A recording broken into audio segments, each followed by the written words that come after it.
chào mọi người đã quay lại kênh phố Bụi ạ. Hôm nay mình chắc giới thiệu cho mọi người một món bánh tráng trộn này cô Lan này khá là nổi tiếng ở trên cái địa chỉ số 1 đường 3 tháng 2 này. Ở đây cô Lan có để số điện thoại luôn. Mọi người mà ghé qua thì muốn ghé qua đây ăn thưởng thức bánh tráng thì cứ đi ăn cái biết trước, có những ngày có khi là nghỉ.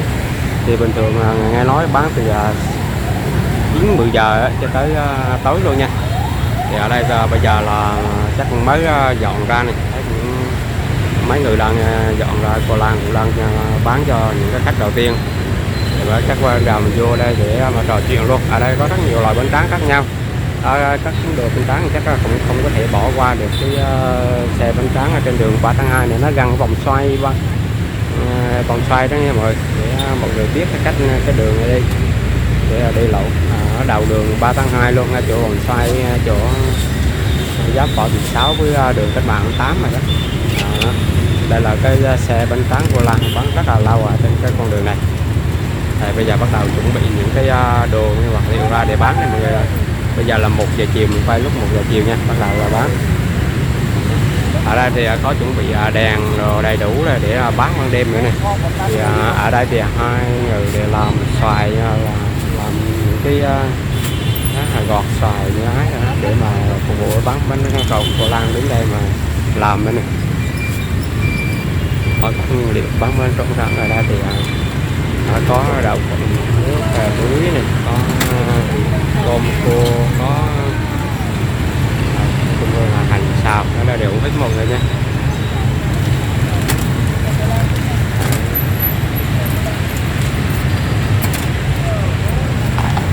Con nghe nói cô Lan bán 9 giờ mà nãy 9 giờ con ghé qua là chưa thấy cô Lan. Mắt này nó phụ đang uống thịt nướng đây, chờ nó giờ nó mới lên. Vậy đó hả? Nó làm cô có ít tiền quá, nó xong đủ hay mất rồi. Dạ là cứ khoảng 9-10 giờ mình bắt đầu mình bán rồi cô. Bây giờ số này nó chở cô đi số. Rồi về muộn thì đi muộn. Phụ hai bên đó không? Dạ là hai cô này là sáng là bán vịt nướng nữa. Đi phụ để người ta làm.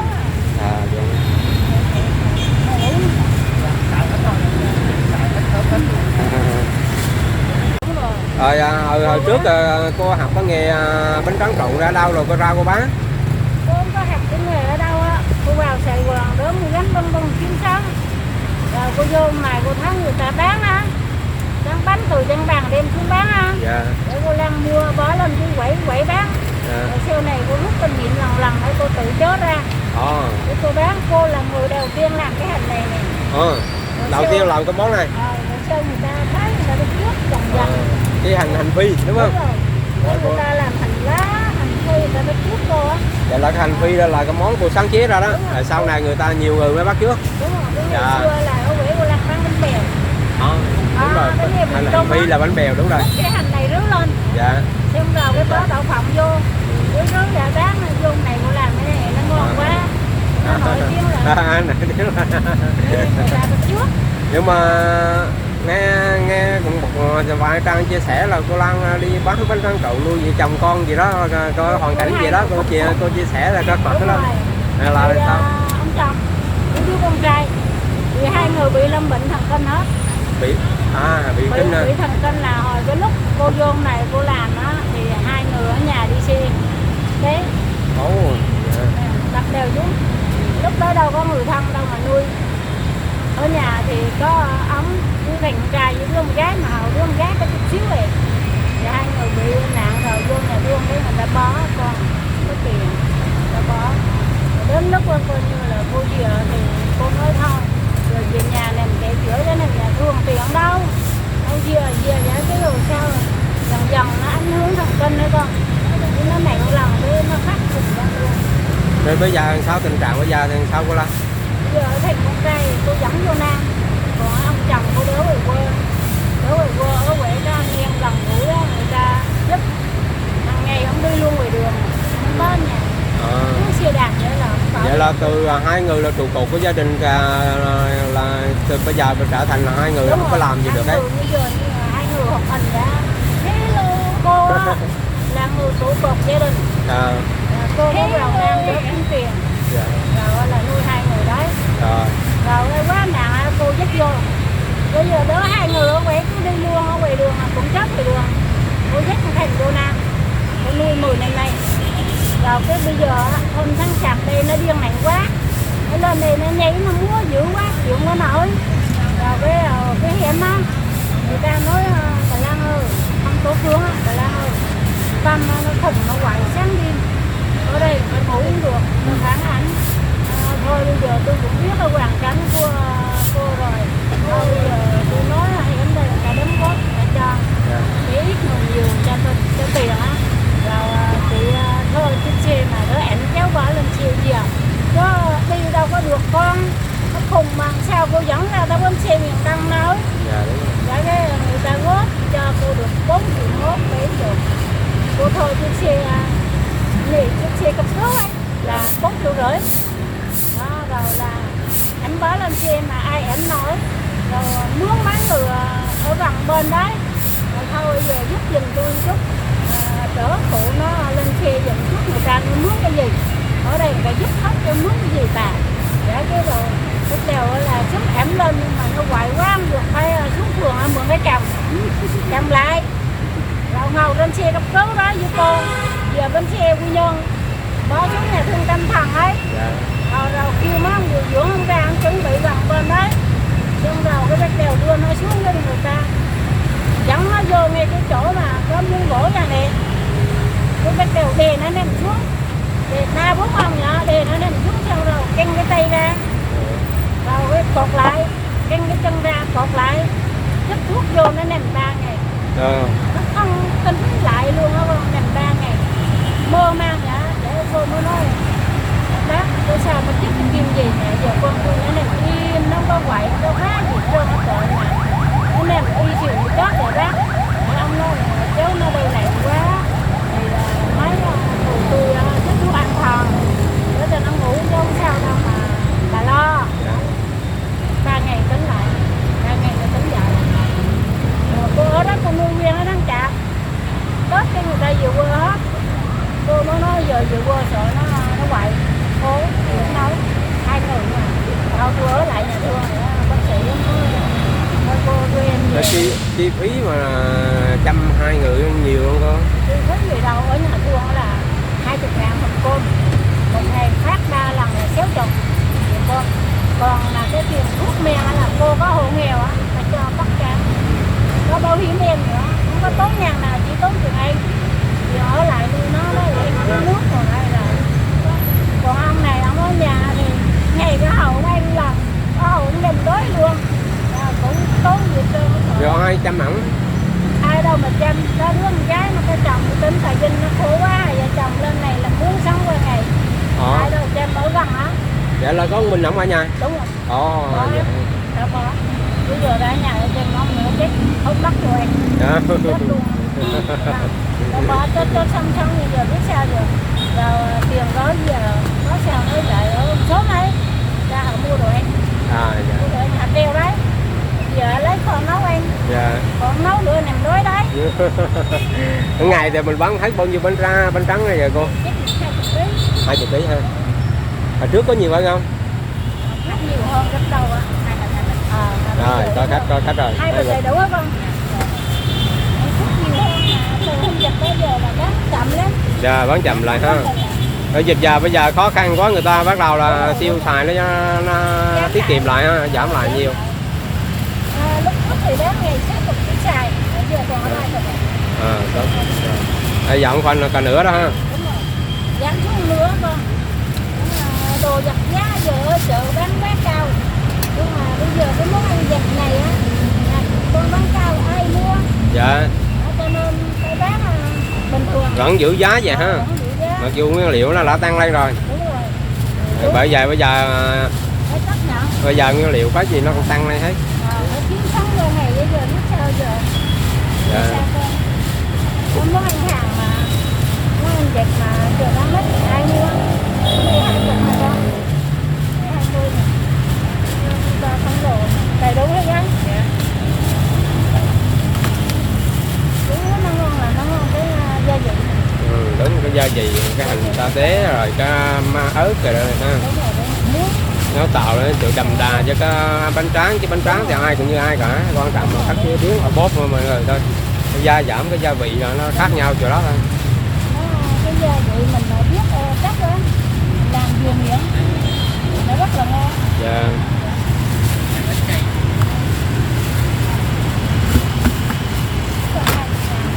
Hai đứa cho trong lò này ra ngồi cắt cành, để vô cái đây em đi rồi ra ngồi cắt cành, ra ngồi cắt cành. Tối ăn cái cô, không lấy không rau rau sợi đất đâu riêng, ta tối ăn. Còn để chị Mai á, bán lại để chị Mai được không? Rau sợi cuốn đỡ tôi làm luôn. Phần tối là coi như hai phần mà giống nhau đúng không? Dạ dạ. Thì làm vịt nướng, tới trưa thì làm xoài. Sáng thì ăn thịt, chiều trưa thì ăn xoài. Ăn xoài, ăn bánh tráng trộn. Tối về ăn thịt nữa. Tối về ăn vịt nữa hả? Ăn thịt. À, ngày làm mấy cử đổi món liên tục. 9 giờ là ba đi vô. 9 giờ là ở dưới đi lên đây nha. 9 giờ là dưới lên đây khoảng 10 giờ mới tới ha. Không, nửa tiếng à. 9 rưỡi là tới. Đây Chia ra. dạ. Đây cái loại xoài gì mà có to dữ, trái to dữ con ha. Đài Loan không? Xoài Đài Loan trái chắc là mấy ký ha. Hơn ký rưỡi. Trời ơi, cái trái này nó to nè, nhìn khủng khiếp luôn. Cái này thịt bò. Trái nó chắc phải 2 ký quá. Đó ra. Này hai cô là nhiệm vụ là gọt xoài hả? Bán, có khách lại bán. Có khách là phụ bán nữa. Đầu tiên là phải gọt và chuẩn bị rất là nhiều xoài luôn, những cái túi xoài rất là nhiều luôn. Đây xoài đi. To, siêu to khổng lồ này. Đúng là siêu to khổng lồ luôn đó. Siêu to khổng lồ đây. Bạn nào ghé vô mà. Một ngày là mình gọt bao nhiêu ký xoài vậy cô? 40 kg. Ngày gọt 40 ký xoài đây. Rồi vậy số lượng bán cũng là ít hơn họ mấy lúc 70-80 kg. Bán dữ rồi hả? Thôi mà chưa Covid là hàng ngày bán 7-80 kg xoài á. Ồ, vậy là trước Covid là bán ngày bán gần cả tạ xoài ha. Trời ơi, bây giờ còn giảm lại còn bán 40 kg.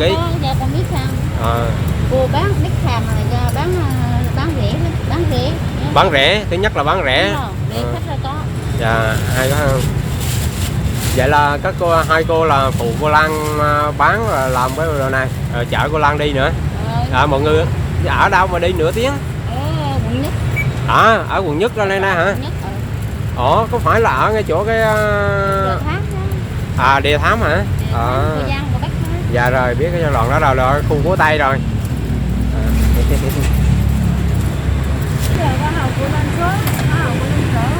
Dạ, có hồi lên sớm rồi trễ một xíu ha.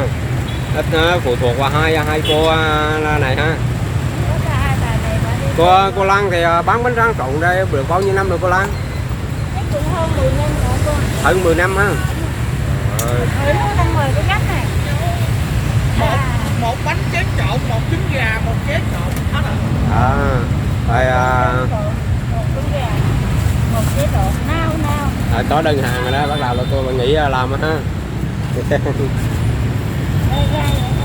Đây là bán hàng qua app nữa ha, bán bánh tráng trộn mà qua app nữa kìa. Cô Lan cũng giỏi quá chứ bộ. Bây giờ trẻ bán qua app là khó khăn, là một cô Lan bán qua app luôn mới giỏi chứ.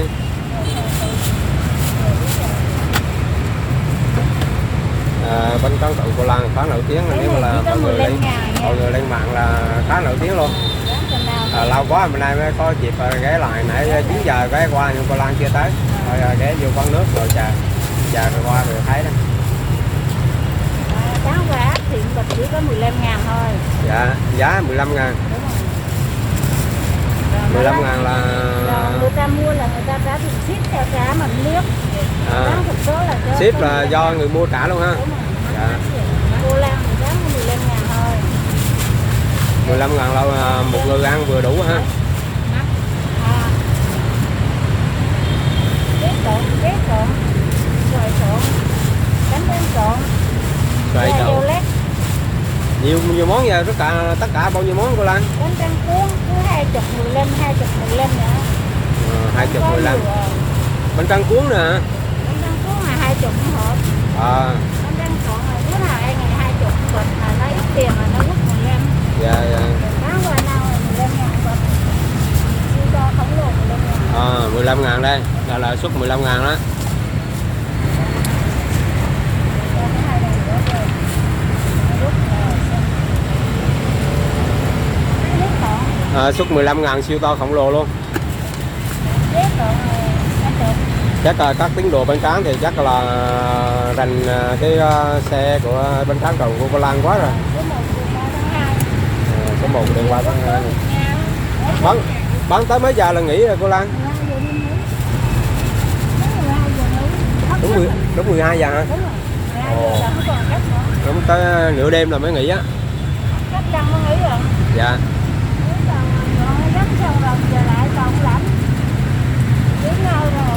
Ủa, dạ rồi hai cô là cũng ở tới đây với cô là tới 12 giờ luôn. Đúng rồi. Vậy là bán vậy. Chiều cầu cũng lãnh ngủ nghỉ Dạ. thì nhà trọ đó. Các nguyên liệu gì cô có thể giới thiệu với cô Lan? Đây này, hành phi cô Lan làm này. Đây hành phi ha. Còn cái này Lan mua ngoài chợ. Dạ. Cái muối này Lan mua nhưng mà Lan về Lan pha thêm vô. Muối giờ pha thêm vô. Còn đặc biệt cái ớt này Lan làm này. Đây là nước mắm ớt. Ớt này là ớt sa tế Lan làm. Ớt sa tế. Đó là nó ngon. Và cô tự làm. Còn cái này? Là hai cái đây cô tự làm. Dạ. Cái này để hai bên nó dở là nó dở mút. Dạ hai bên cho vậy mút. Dở mút. Tất cả nguyên liệu của nó là vậy thôi ha. Xoài, đây xoài. Đó là gì cô Lan? Cô mực đó. Đây cô mực nữa. Đây là cô mực và là dưới đây là trứng cút. Trời ơi. Rồi trứng cút hai rổ để làm sẵn để đây luôn rồi. Ai mua là quýt ra nha. Rồi cái đây là rau răm, đây xoài rồi ngọt để sẵn. Đây là tắc nguyên liệu như vậy thôi, hai cái thau trộn. Đây là chế đen. Đây là chế nữa nè. Cứ 5.000 cục. 5.000 cục, 5.000 cục. Ai mua bỏ thêm vô. Dạ. Vậy là bỏ thêm vô là tính tiền 5.000 cục ha. Dạ. Ngoài ra thì có những cái bánh tráng bánh tráng này nữa nè, 5.000 bịch, 5.000 bịch nè. Bánh tráng mê là 10.000. Đây là bánh tráng mê nữa. Kia vàng vàng là 10.000. Bánh tráng gì vậy cô? Kia vàng vàng. Bánh tráng xì ke hả? Đa cái nào không? Cái vàng vàng ấy. Cái vàng vàng đó. Bánh tráng xì ke nữa. Tráng này, bánh tráng xì ke này. Đây gọi bánh tráng xì ke hả? Là 10.000 bịch. Bánh tráng này là bánh tráng mê. Bánh tráng mê. Bánh này bánh tráng ớt sa tế 5.000. Ớt sa tế thì 5.000. Tất cả mỗi bánh Quá. đây là đồng giá 15.000. Quá trời luôn. Anh mua cái nào quất cái đó. Nhìn cái xe gọn vậy mà cô Lan bán được nhiều loại ghê chứ. Mì cho em mà 5.000 3 bịch. Mì cho em hả? Rồi chế 10.000, tay nêm 5.000 cục. Da heo chiên là 5.000 bịch. Da heo chiên đây. Ai thích quất cái nào cô Lan quất cái đó. Cô Lan vui tính quá à. Một bịch bánh tráng. Nào đúng không? Một bịch bánh tráng 2 bịch nhỏ này. Mới đầu giờ chiều nhưng mà đi giao hàng vô lấy khá nhiều luôn đó. Nó lạnh nhanh lắm. Xong ra rồi. 3 bịch dưa heo. Rồi. Cái bịch đó chọn này lấy của sa tế mà chọn này. Có đâu em không? Ít hơn rồi. Bởi vậy cái lượng khách ở trong vậy cho nên là một ngày bán 40 kg xoài mới đúng mà trước dịch thì bán gần cả tạ xoài kia á. Đây bán khá là nhiều. Ở đây cái địa chỉ là ngay chỗ số 1 đường 3 tháng 2 nha. Cái bé cho con một bịch bánh tráng trộn đồ này đủ. Bây giờ thì đông người cho nên là 3 người phải phụ nhau bán và dừng cái việc mà cạo và gọt xoài này nha mọi người. Giờ ba người để mua số lượng khá là lớn này, giao hàng đi là cái cho nên là làm một cái bịch mấy cái bịch bánh tráng thiệt là bự để phía dưới này là để trên cái chậu cây này, cái bầu cây này. Bây giờ là tập trung vào làm để mà giao hàng nhanh nhất có thể này, rất là nhanh luôn. Mình có nghe thì hoàn cảnh của cô Lan này nó cũng có khá là đặc biệt, cho đi bán bánh tráng trộn để nuôi chồng nuôi con, thì tí nữa mình cũng sẽ tâm sự chia sẻ thử lên coi hoàn cảnh như thế nào, thì mình cũng chưa nắm rõ được. Mà hình như là cô ở đường Cô Giang thì phải. Ở Sài Gòn đúng là một cái gọi là thiên đường hồi xưa thì người ta nói là muốn đề xuất Việt Nam nói chung là Sài Gòn thành phố Hồ Chí Minh nói riêng là cái bếp ăn của thế giới. Sau này thì cái đó là để dịch chuyển qua Thái Lan, nhưng mà thật sự là ở Sài Gòn để ăn uống là rất là phong phú từ ở ngoài cái vỉa hè cho tới những cái hàng quán, tới những cái nhà hàng cao cấp, rất là nhiều món các cái đặc sản của các vùng miền, không có thiếu cái loại nào ở đây. Ở đây chỉ có thiếu tiền thôi chứ không có thiếu gì ở đây. Để tìm bất cứ một cái món hàng nào, cái món ăn nào từ cái ở vùng quê đấy rồi đều có mặt ở đây hết mọi người. Thật ra không khám phá thì khám phá ở đây nó có tất cả. Bởi vì dạ 20.000 á hả, siêu to siêu khổng lồ luôn ha. Cái việc mà để phục vụ mười mấy triệu dân ở đây thì cho nên là dân cư ở các vùng miền di chuyển ở đây để làm, đi theo đó thì người ta sẽ mang theo những cái món, một cái đặc sản ở cái vùng miền của mình ở đây và để mà bán, để mà kiếm sống. Cũng có nhiều người thì theo cái nghề công nhân, cũng có nhiều người đi theo nhiều ngành nghề khác xây dựng ở đây, nhưng mà cũng có nhiều người dùng cái cách mưu sinh bằng bán những cái món hàng quê, những cái món ăn dân dã là ở Sài Gòn khá là nổi tiếng. Tất cả các con đường đều có cả, nó khá là có những chỗ bán rất là nhiều. Ví dụ như những cái địa điểm này ở số 1 3 tháng 2 này bán rất là nhiều, bán từ 9 giờ sáng, khoảng 9-10 giờ dao động thì đó. Rồi cô Lan thì một và hai cô này đi làm buổi sáng là bắt đầu xong rồi về mới đưa cô Lan đi đó, cho nên là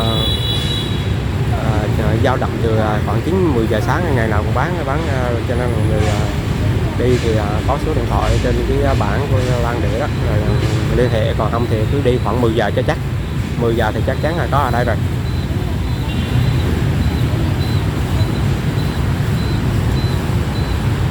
Những cái món ăn ở đây rất là đa dạng mà khá là phong phú, từ những món ăn đơn giản, ăn vặt cho tới những cái món ăn sang cao cấp, cả nào cũng có đó nha. Thật sự mình ở Sài Gòn khoảng 10 mấy 20 năm, nhưng thật sự ẩm thực ở đây thì mình không có thể mà khám phá hết được, nó rất là nhiều, rất là đa dạng. Nhiều người mà cái tiến độ ẩm thực thì sẽ rành hơn mình rất là nhiều, chứ không mình thật sự mình nói vậy. Nhưng mà bởi vậy cho mình phát hiện được một cái nào thì mình cứ review để giới thiệu cho mọi người. Mọi người đừng có quên là nhấn đăng ký kênh Phố Bùi để mà theo dõi những cái video mới nhé. Đó, hai tay lầm lia lịa, hai cái chào cộng lia lịa mới kịp để giao cho khách này. Ồ, cô trầu nhanh quá, làm chuyên nghiệp quá.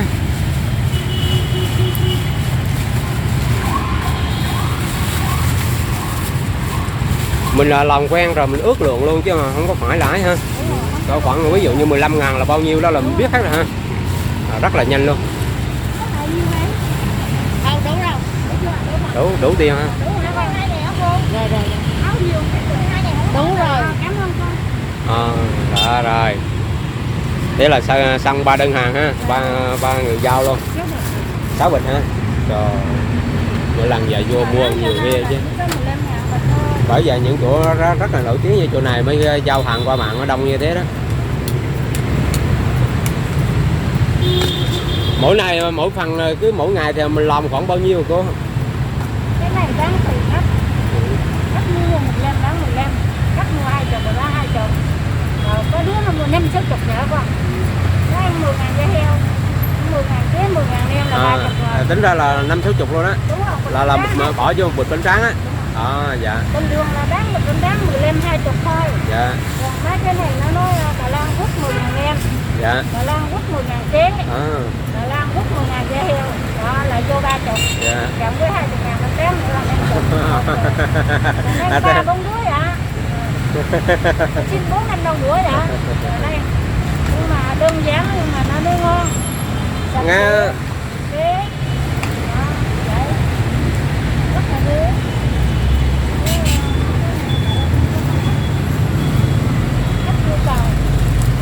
Cô Lan là quê ở đâu rồi cô Lan? Cô ở Bình Định. Cô ở Bình Định hả? An Nhơn, Bình Định. An Nhơn.